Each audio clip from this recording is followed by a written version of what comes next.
दरम्यान विकासाचे प्रकल्प रद्द करणं हीच उद्धव ठाकरेंची ओळख आहे असं अतुल भातखळकर म्हणतात।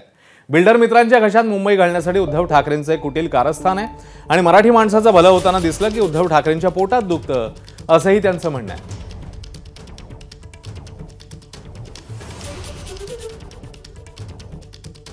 धारावी पुनर्वसन प्रकल्प सत्तेवर आलो तर रद्द करू या उद्धव ठाकरेंच्या स्टेटमेंटमध्ये आश्चर्य वाटण्यासारखं काय? सर्व विकासाचे प्रकल्प रद्द करणं आणि त्याला विरोध करणं हीच उद्धव ठाकरेंची खासियत आहे। तुमचा बीडीडी चाळीच्या पुनर्वसनाचा विरोध होता आणि धारावीच्या पुनर्वसन प्रकल्पाचा विरोध आहे, कारण मुंबईकर मुंबईच्या बाहेर पाठवायचा आणि आपल्या बिल्डर मित्रांच्या घशात मुंबई घालायची हे तुमचं कुटील कारस्थान आहे।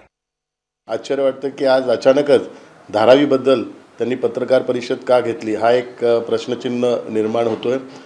कारण गेले महिनाभर आपल्याला माहीत असेल एक शाही विवाह पूर्ण मुंबईत चालू होता आणि त्या विवाहाच्या वेळी काही गोष्टी झाल्यात का हा एक प्रश्न निर्माण होतोय।